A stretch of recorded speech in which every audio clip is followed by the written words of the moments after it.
আসসালামু আলাইকুম। আমি নাজমুল ফোর স্কিলের পক্ষ থেকে সবাইকে স্বাগতম। আশা করি সবাই ভালো আছেন। তো আমরা আজকে ন্যারেশন শিখব, যে কিভাবে খুব সহজে ন্যারেশন শেখা যায়। তো দেরি না করে আমরা যাচ্ছি। তো ন্যারেশন কাকে বলে? বক্তার বক্তব্যকেই ন্যারেশন বলে, বা বক্তা যাহা বলে তাহাই ন্যারেশন। বক্তা যা বলে তাহাই ন্যারেশন। তো ন্যারেশন দুই প্রকার, ইনডাইরেক্ট আর ডাইরেক্ট ইনডাইরেক্ট। তো আমরা ডাইরেক্ট থেকে ইনডাইরেক্ট করব। এখানে রুমা সেড, রুমা বলল I have done my work. I have done my work. তো এটাকে বলে রিপোর্টিং ভার্ব। আমি লিখে দিচ্ছি রিপোর্টিং ভার্ব। এটাকে বলে রিপোর্টিং ভার্ব। আর এটাকে বলে ইনভার্টেড কমার ভিতরে, এই যে কমা দেওয়া আছে এটা ইনভার্টেড কমা, ইনভার্টেড কমার ভিতরে এটাকে বলে রিপোর্টেড স্পিচ। রিপোর্টেড সংক্ষেপে লেখে রিপোর্টেড স্পিচ।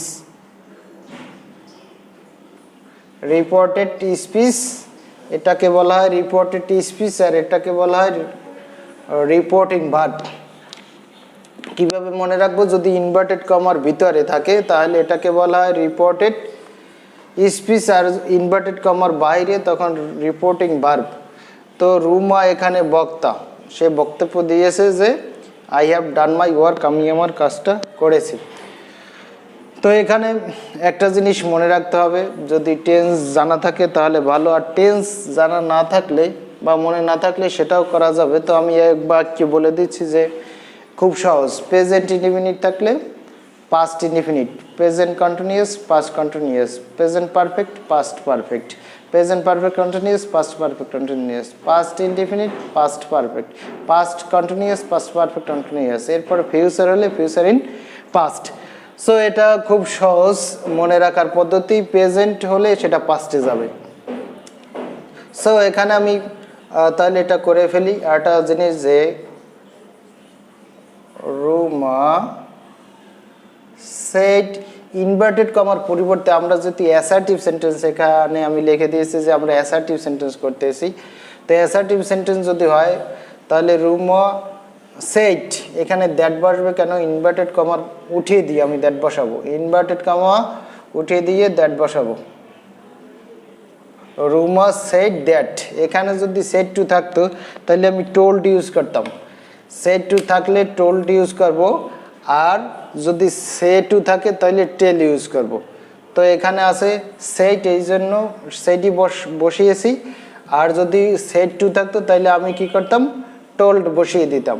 এরপরে আরেকটা জিনিস মনে রাখতে হবে, সেটা হচ্ছে সাবজেক্ট পরিবর্তন। ইনভার্টেড কমার ভিতরে সাবজেক্ট সবসময় ক্যাপিটাল লেটার হয়। তো এই সাবজেক্ট পরিবর্তন চেঞ্জ করতে হবে। এটা পার্সন, পার্সন চেঞ্জ করতে হবে। তো পার্সন চেঞ্জ করতে হবে। পার্সন তিন প্রকার, first person, second person, third person. শুধু সেকেন্ড পার্সন ব্যতীত ফার্স্ট পার্সন আর থার্ড পার্সন হলে সবসময় রিপোর্টিং স্পিচের সাবজেক্টকে ধরে, রিপোর্টিং স্পিচের ভার্বের সাবজেক্টকে ধরে। তো এখানে সাবজেক্ট রুমা, তো আই কাকে ধরেছে? রুমাকে ধরেছে। তো রুমা কি নাউন? এখানে হবে প্রোনাউন। তাহলে প্রোনাউন, রুমার প্রোনাউন কি? শি। এরপরে আমি টেন্সের কথা বলেছিলাম, I have done my work. এটা কোন টেন্সে আছে? এটা আছে, এটা কোন টেন্সে আছে একটু ভাবো, আমি বলতেছি যে এটা কোন টেন্সে আছে। এটা প্রেজেন্ট পারফেক্ট টেন্সে আছে, হ্যাভ। তো প্রেজেন্ট পারফেক্ট টেন্স থাকলে আমার কি করতে হবে? পাস্ট পারফেক্টে নিতে হবে। তো ওটা যদি মনে না রাখে, আমার হ্যাভ থাকলে, হ্যাভাস থাকলে আমার হ্যাড বসাতে হবে। হ্যাভাস থাকলে কি করতে হবে? আমার হ্যাড বসাতে হবে। তা শি হ্যাড, বাকিটা বসিয়ে দেব, বাকি ডান এরপরে আমি একটা জিনিস এখানে লিখে দিয়েছি যে ছোট্ট আকারে, এখানে সাবজেক্টিভ, এখানে অবজেক্টিভ, এখানে পসেসিভ।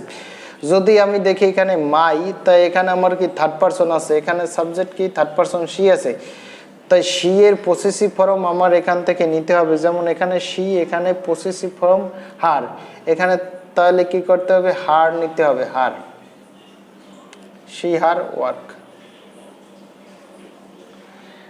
আর একটা বিষয় মনে রাখতে হবে যে ইনডাইরেক্ট স্পিচে শুধু ফুল স্টপ থাকবে, শুধু ফুল স্টপ থাকবে শেষে। এরপরে আমি আর একটা এক্সাম্পলে চলে যাচ্ছি, এটা তোমরা বুঝতে পেরেছো। আমি আর একটা এক্সাম্পল দিলে ক্লিয়ার হয়ে যাবে যে এখানে রাব্বি, রাব্বি লিখে ফেললাম, রাব্বি, এখানে আছে সেড টু, তাই এখানে কি হবে, told, said to told me. Inverted কমার পরিবর্তে দ্যাট। এরপরে আই থাকলে কাকে ধরবে, রাব্বিকে, তাই রাব্বি ছেলে, তো হি। এখানে কোন টেন্সে আছে, প্রেজেন্ট কন্টিনিউয়াস টেন্স আছে, তাহলে এটা কি করতে হবে, পাস্ট কন্টিনিউয়াস করতে হবে, তাই ওয়াজার। আর একটা জিনিস, এটা যদি মনে না থাকে টেন্স, তাহলে তুমি অ্যামিজার থাকলে ওয়াজার দিয়ে দেবে, অ্যামিজার থাকলে ওয়াজার, তাই এখানে সাবজেক্ট যেহেতু হি, এখানে ওয়াজ, হি ওয়াজ, বাকিটা বসাই দিলেই হবে, he was doing, he was going to market, he was going to market. এরপরে আমি আর একটা এক্সাম্পল যাব, এটা ইউ দ্বারা বুঝিয়েছি, কেননা তোমার পার্সন চেঞ্জ করতে হবে কিভাবে সেটা শিখিয়ে দেব। তো person, the teacher said to me, এই ইউ সবসময় ইনভার্টেড কমার, এটা ইনভার্টেড স্পিচের ভিতরে, সরি রিপোর্টেড স্পিচের ভিতরে সাবজেক্ট পরিবর্তন করতে হবে, যদি ইউ থাকে পার্সন পরিবর্তন করতে হবে। তো পার্সন যদি ইউ থাকে, তাই ইউ সবসময় অবজেক্টকে ধরে, রিপোর্টিং ভার্বের অবজেক্টকে ধরে। তো এখানে ইউ কাকে ধরেছে, ইউ অবজেক্টকে ধরেছে, অবজেক্ট মি। তো আমি একটু লিখে দিচ্ছি, the teacher told, said to থাকলে টোল্ড হবে, টোল্ড মি দ্যাট, ইউ কাকে ধরে, অবজেক্টকে ধরে, ইউ কাকে ধরে, অবজেক্টকে ধরে, ইউ আই। এখানে এই যে মি আমি লিখে দিয়েছি সংক্ষেপে, মি, সাবজেক্ট কি আই। এরপরে অ্যামিজার থাকলে ওয়াজার, আমি বলছি অ্যামিজার থাকলে ওয়াজার, তাই অ্যামিজার, এখানে আর আছে ওয়াজ, এরপর রং। আমরা আর একটা এক্সাম্পলে যাব, তাহলে আমরা আর একটু ক্লিয়ার হব যে এটা খুব মনোযোগ সহকারে দেখো, যে রানা, এটা ইনডাইরেক্ট সংক্ষেপে লিখে রাখলাম, যে ইনডাইরেক্ট লিখে রাখবা না, আমি লিখে দিচ্ছি, আচ্ছা ইনডাইরেক্ট সংক্ষেপে লিখে দিলাম। তো রানা সেট, রানা বলল, রানা সেট, রানা বলল, দ্যাট, ইনভার্টেড কমার পরিবর্তে দ্যাট। এরপরে আমি বলছিলাম যে ফিউচার যদি থাকে, ফিউচার যদি থাকে, ফিউচার ইন দ্য পাস্ট, তা আমার সবসময় মনে রাখতে হবে যে শেল উইল থাকলে আমার উড বসাতে হবে, শেল উইল থাকলে উড বসাতে হবে। তো এটার সাবজেক্ট আই, পার্সন পরিবর্তন, তো পার্সন পরিবর্তন কাকে ধরতে হবে, রানাকে, রানা নাউন, এটা হি, হি উড,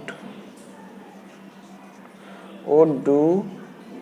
এখানে মাই আছে, তো মাই আমি লিখে দিয়েছিলাম যে মাই, মাই থার্ড পারসনে কাকে হবে, সরি এই যে my possessive form third person he, তাই হিজ, ডু হিজ হোমওয়ার্ক।